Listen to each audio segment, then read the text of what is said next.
I really love, like, think like a salesperson or work with your Mm. sales teams to get you these ideas. And that's just going to make your content 10 times more effective. Plus, as a marketer, you'll give yourself a bigger seat at the table within your organization. Hey everyone, welcome to the GTM News Show. I have Pruna here today. Hey Pruna. Hi, Taylor. So lovely to be here. Thanks for coming on the show. We're looking forward to our conversation. So I got just recently discovered Pruna. Rand Fishkin from Spark Turo posted the other day that he was reading her new book and said it was one of the most highly cited books or most cited books around content marketing. The book's called High Impact Content Marketing. So I wanted to have Pruna come on today. There it is. I actually haven't got my copy yet, which I'm dying to read it. But we definitely a bunch we're going to get into today in regards to content marketing, what she's learned.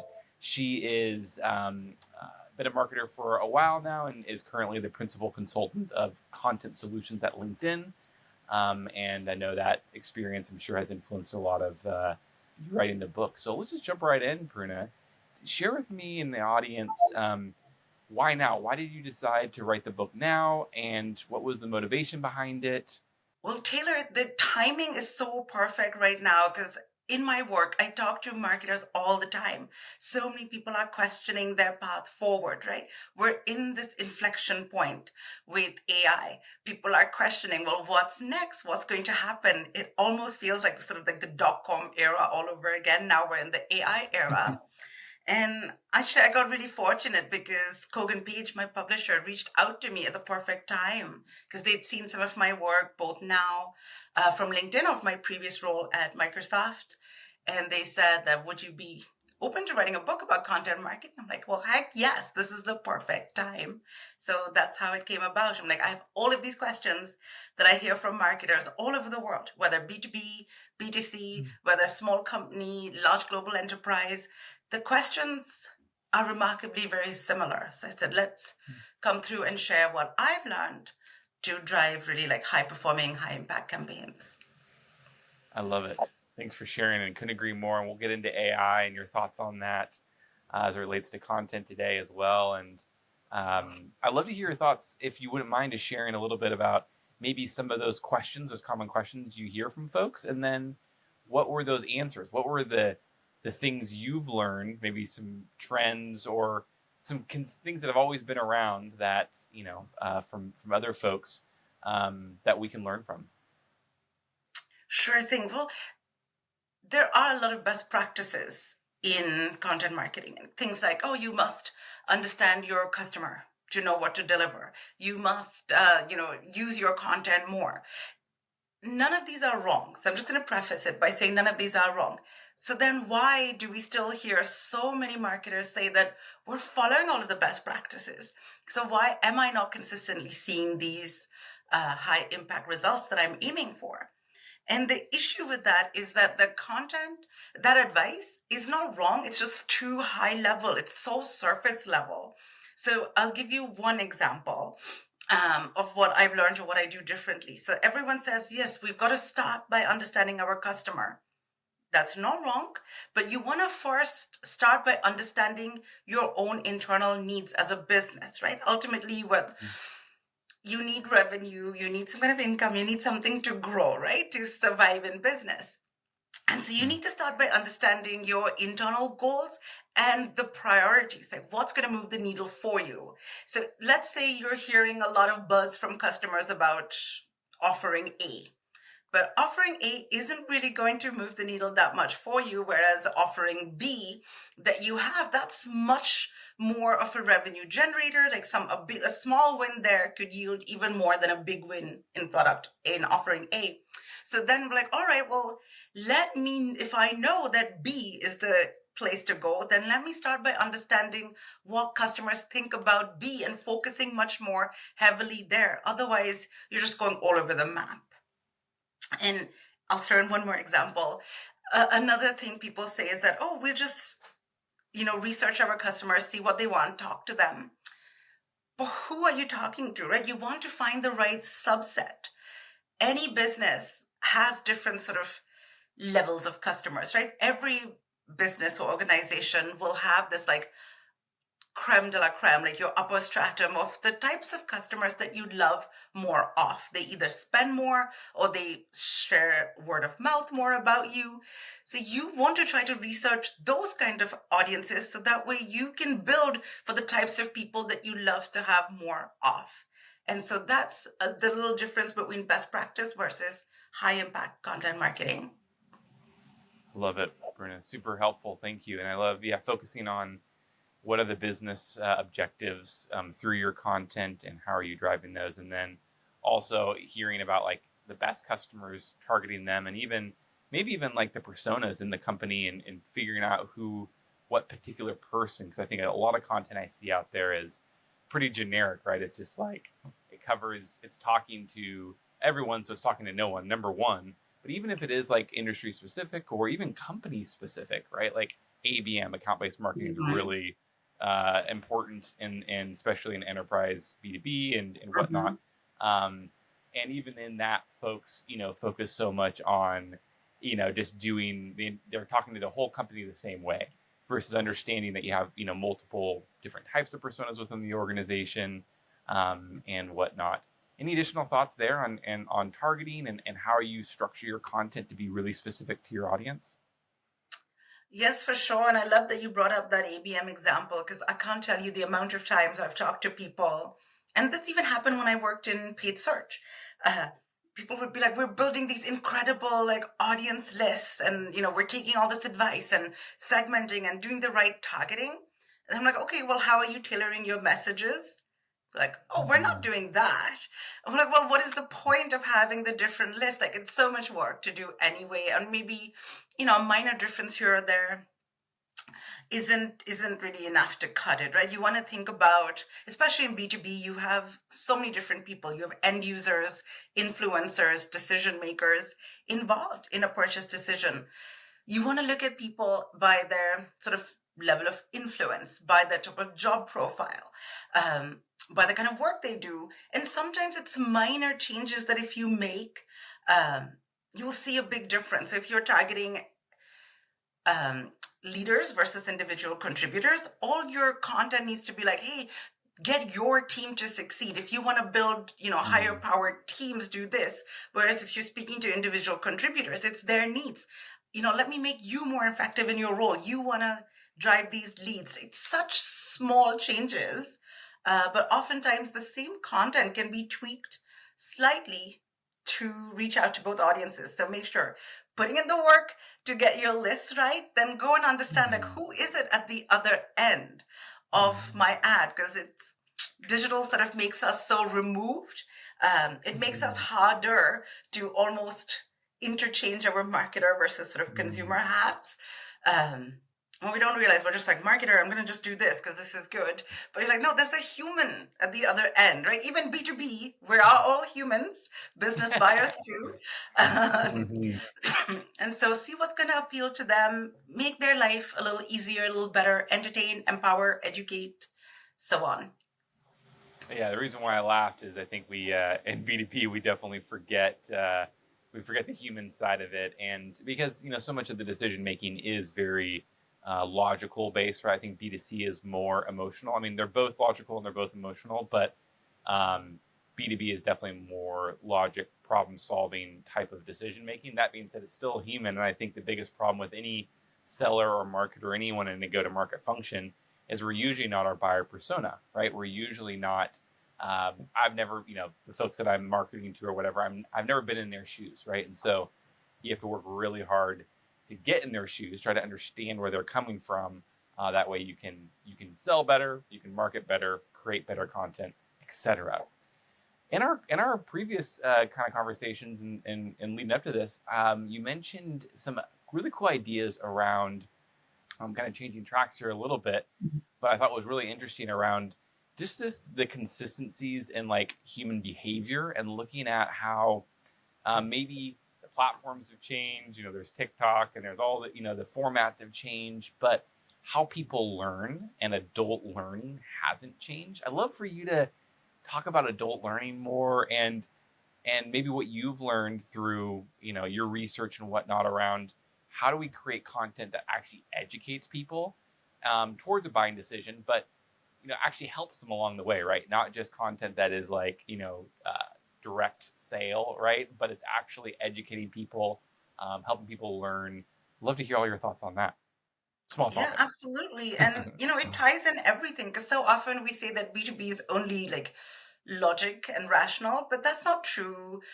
So many times, like even a lot of B2B, there's extra pressure too, because if I was just buying something for myself, impulse buy, I was unhappy with it, I'll just have to deal with my own like buyer regret. But now if I'm in charge of, you know, purchasing for my organization, I'm like, darn, that's my job and my professional reputation within my company at line too. So you almost those kind of emotions play a big role too. And with long buying cycles, you want to be able to connect and engage and even touch on the human side. So that goes back to that point where do you start, right? They're like, oh well, we have TikTok now, we've got video, we've got short form, people don't pay attention. And to that, I say human behavior and human instincts and how we think hasn't really changed much since the time that we were Neanderthals, like roaming the planet. There's still certain human instincts that have stayed the same. What's changed is sort of how we message or how we communicate with each other. We've got these different platforms, but they're so similar, right? Think about now, let's say if I want to kill time, I've got an extra 30 minutes, I'm going to pull up a social media and browse through it. Maybe I'm just going to scroll TikTok. But then if I think about when I was a kid, Saturday morning, I had all of that time to kill. I'd watch cartoons. I'd be like, I want to sit in front of the TV all day.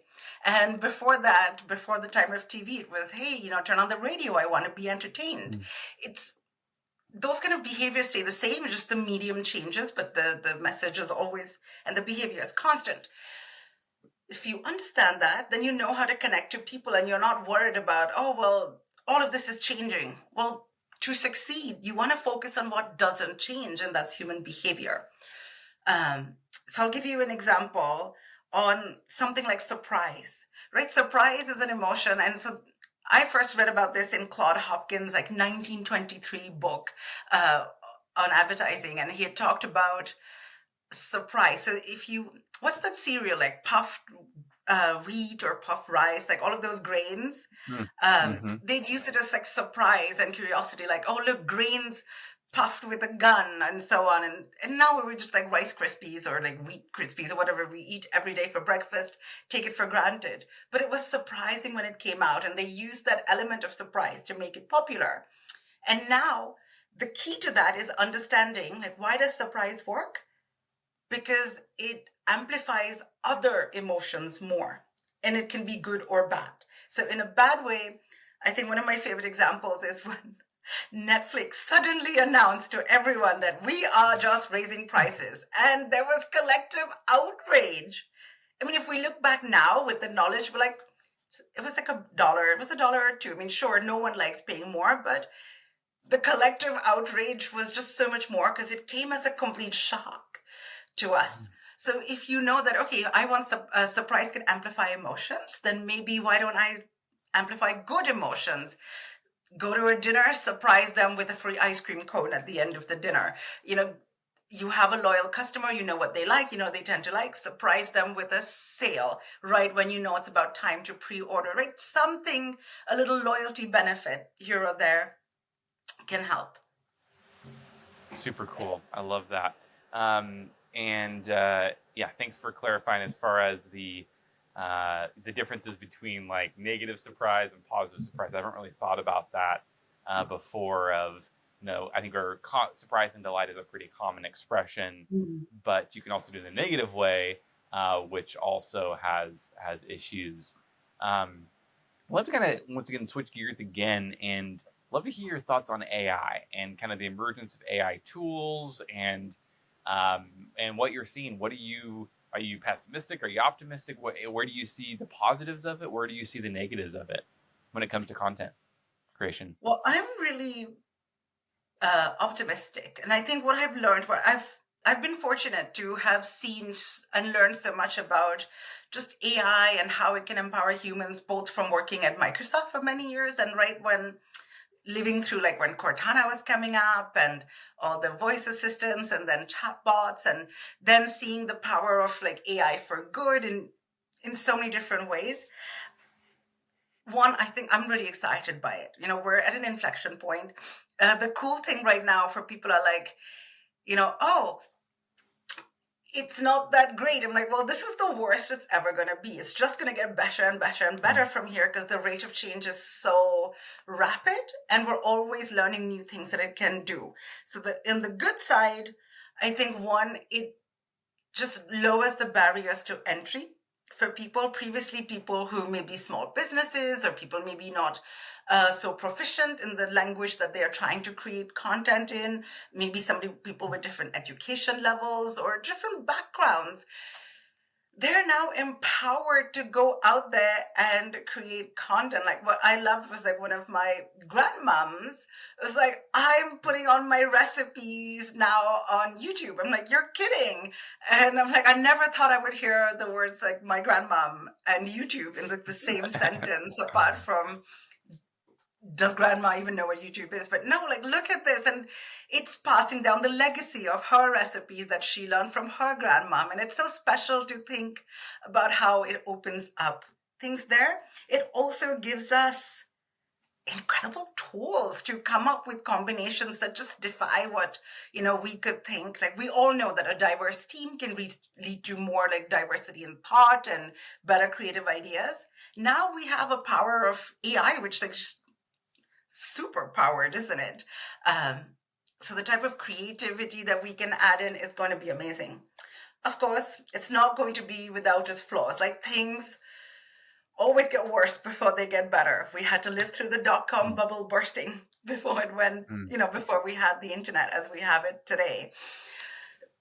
Some people are just the people who are going to use it to just churn out like mediocre, crappy stuff and just this effort to fool algorithms. They're just putting out more clutter. They're just putting out more nonsense for people have to filter through, and maybe short-term gains might exist, but I don't think they'll be there for a long time. At the end of the day, if you're just optimizing for machines over humans, it's not going to work, right? People relate to people. People, talk to people. People learn from people. People buy from people. And so you want to make sure that you bring that very human eye to what you create. And so AI, you can't just be like, oh, AI is like my new employee and I'll just have it do all this work. Work with it. Use AI to empower you to do more and be more. I love that. And I love that of just versus it replacing something. At least now, it definitely, I think, struggles to replace a lot of the activities that I do, but it can supplement and it can support the activities and enhance maybe the activities or just help save some time, right? And ultimately, and super cool. You mentioned something in one of our previous preps was in regards to kind of approaching one idea from multiple angles so you get more impact with less effort. Can you elaborate on that concept? Oh yeah, it's my like lazy person's favorite way to do about it. But no, I only joke. It's not just for lazy people. I always compare it to clothing. So let's say, are you a Chanel or a Shein, right? If you buy something that's super fast fashion, you're going to wear it once and then you're going to probably dispose of it. But if you buy something that you invest a lot in, then you're going to want to get more use out of it. So I'm like, stop treating your content like fast fashion clothing that's just churned out with speed and cost in mind and not really like long term. You can get much more value out of every piece of content, especially if you put in the work to tailor it to the right set of people. You've done all the work to understand your audience, understand their needs, build it out together. Why use it once and then forget about it? Keep talking about it. People may miss it. People may not be in the right frame of mind to absorb the message at the time. So do it. But then there's also another use that many content marketers either don't keep in mind or don't follow, which is tying back into sales. Ultimately, our job as content marketers is to sell, right? It's not just to educate or entertain. I mean, certainly we can educate and sell or entertain and sell, but at the end of the day, like, we're there to sell. And so we need to study selling. And to do that, like, something that I deep rabbit hole that I went down in research and stuff and many years ago, and I've actually put this in application for like the last like 7 or 8 years, has been making sure I'll take an idea and approach it from different angles to appeal to different buyer motivations or overcome different objections. Let's talk buyer motivations for a second.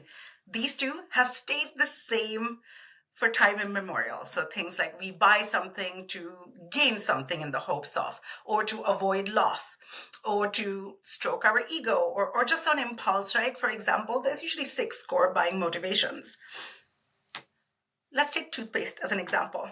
I could be like, Taylor, enjoy the confidence of like a bright, shiny teeth and a confident smile with my toothpaste. So that's gain.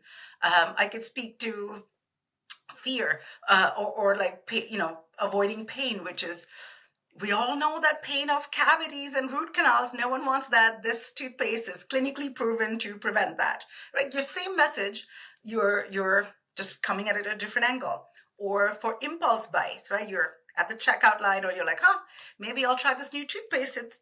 Come try our, zingy new formula, new flavor that is extra tingly. They'll do that. Or sometimes to stroke ego, it's like, Taylor, you make the right decisions for your dental health. Like, well, that's why you choose our toothpaste. All of these things exist. So if you can take an idea, come at it sometimes from these different angles, then regardless of who your audience is or where they're at, you have a much higher chance of matching intent and desire. So your content can be more effective. But the other side of it, which is objections, those are so important. Like, you could be talking to people until you're blue in the face, they're blue in the face about, this is going to save you so much time. We've got this fancy new offering. It's fantastic. It's going to save you lots and lots of time. And you just go down the time savings act because you've heard maybe some people really are busy. But if your end audience, their concern is not about the time, they're more concerned about either the price or whether the credibility of your product, then it won't matter how much time it saved. They're like, well, we're still either don't, we can't see the value in budgeting that much for you, or we can't see the value in you, who you are as a product. Like, maybe we'd rather get your competitor instead. So you want to try to approach. And the root of most objections really comes down to 4 things. It's not that hard. It's either, do they see the value in you? Do they see, is it easier? Can they make time for the prioritization? Do they have credibility? Do they trust you? Or are they even the person who has the right influence to make the decision? And sometimes that could just be the objection, where they just don't have the influence to carry on the conversation. So you're spending time barking up the wrong tree. Super interesting. Do you go through those 6 motivations and those 4 buyer objections in your book? I do. So I have a whole chapter dedicated to how you can 5 different ways that you can approach. And so, different angles is just one of them. So it's in the book. It's chapter 12. Very cool. Awesome. I'm excited to read that and dive deeper into that, because I love that balance between like their motivations versus making sure you handle objections, especially in B2B, where like marketing, I feel like I just saw a stat. I think Forrester came out with a stat of, I think it's 90 or 85% of the buyer's journey happens before someone even talks to a salesperson. Right? Yeah. So how much is our content actually helping with those objections? Not only just, getting people interested, but actually taking them down that journey, because once they get to sales, they've probably made up their mind, or made up a lot of their mind. Any thoughts there as far as how content can help with that buyer's journey and then ultimately accelerate it? Oh, 100%. Because it's exactly right. As you said, we hear this all the time. And it's not just Forrester, like Google's research, like so many people's research have shown that more and more, like, who wants to talk on the phone anymore unless they have to, right? Like, we avoid phone calls now. So I'm like, I don't want to listen to just the whole pitch. Like, I'd rather learn and see online. So your content has to do the job of your best salesperson. And so you've got to study your salespeople and work closely with your salespeople so you can really understand the different questions that they have, the different concerns that they have throughout their buyer's journey, which very often in B2B is 6 to 9 months long on average minimum. Sometimes like several years. So a key thing to keep in mind, I love this. This is from Eugene Schwartz's book, Breakthrough Advertising. It came out in 1966. And in his book, he talks about the 5 stages of awareness, right? So often we get hung up on like the funnel and top funnel and middle funnel and all that. But I almost find it more effective as a content marketer to think about it as levels of awareness. Like, what do they need to know at each stage? And how would I interest them at each stage, right? Let's say you can come out with the best case study and be like, look at as part of your GTM, like so many often you're going to have case studies as well that go with that, right? You could be going and showing a case study to a prospective customer, but they may not even realize they have an issue to begin with. So they may be completely unaware that there is a problem, or that there's a way that they can make their life better. So at this point, you almost have to tell them, it's like, hey, here's really why you need to care about this. Then you go into like, maybe they're aware they have a problem, but they have no idea that there's a solution or what solution there can be. Then you go down the next level of awareness, which is solution aware. So maybe they know they have a problem, they know they need to solve it, they know that different solutions exist. So here's really where a lot of your product marketing can come in. The next level is product aware. So maybe at solution aware, they know that a solution exists. They may not know that you exist as a solution to them, your company. But then you go into product aware, but maybe they're now deciding between 3 or 4 different products. So your social proof, your trust metrics, all of that's important. And then at the end, you have like your most aware, they're ready to make their decision. So if you try to think about that, those 5 levels of awareness, you want to try to create content that actually speaks to these different ones. So they've got different ways to think about it.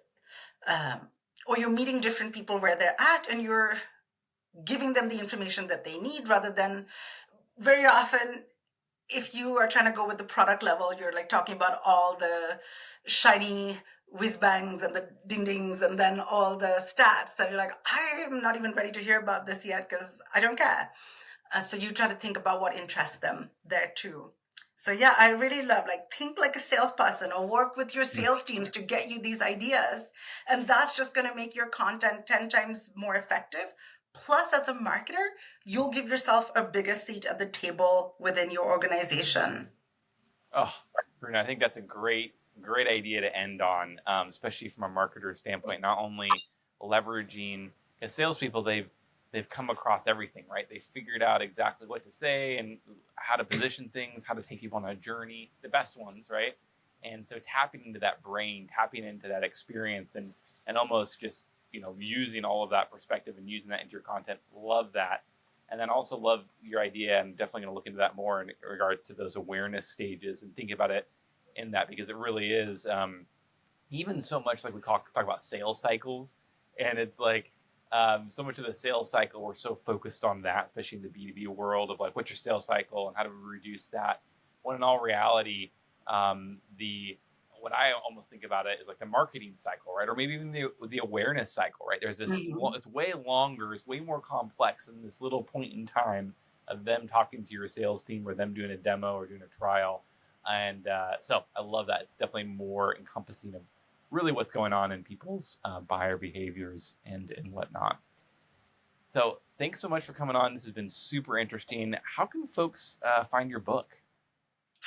No, thank you for having me on, Taylor. This was so much fun. I feel like I could chat all day. So my book's available on Amazon worldwide, Barnes and Noble, or you can get it on Kogan Page, my publisher's website. And they currently have a discount code as well, which I can share with you, Taylor, that we can put out as well. Awesome. We'll definitely put that in the links below the show. Thanks again, Pruna, for coming on. Thanks, everyone, for listening, and we'll see you all next week.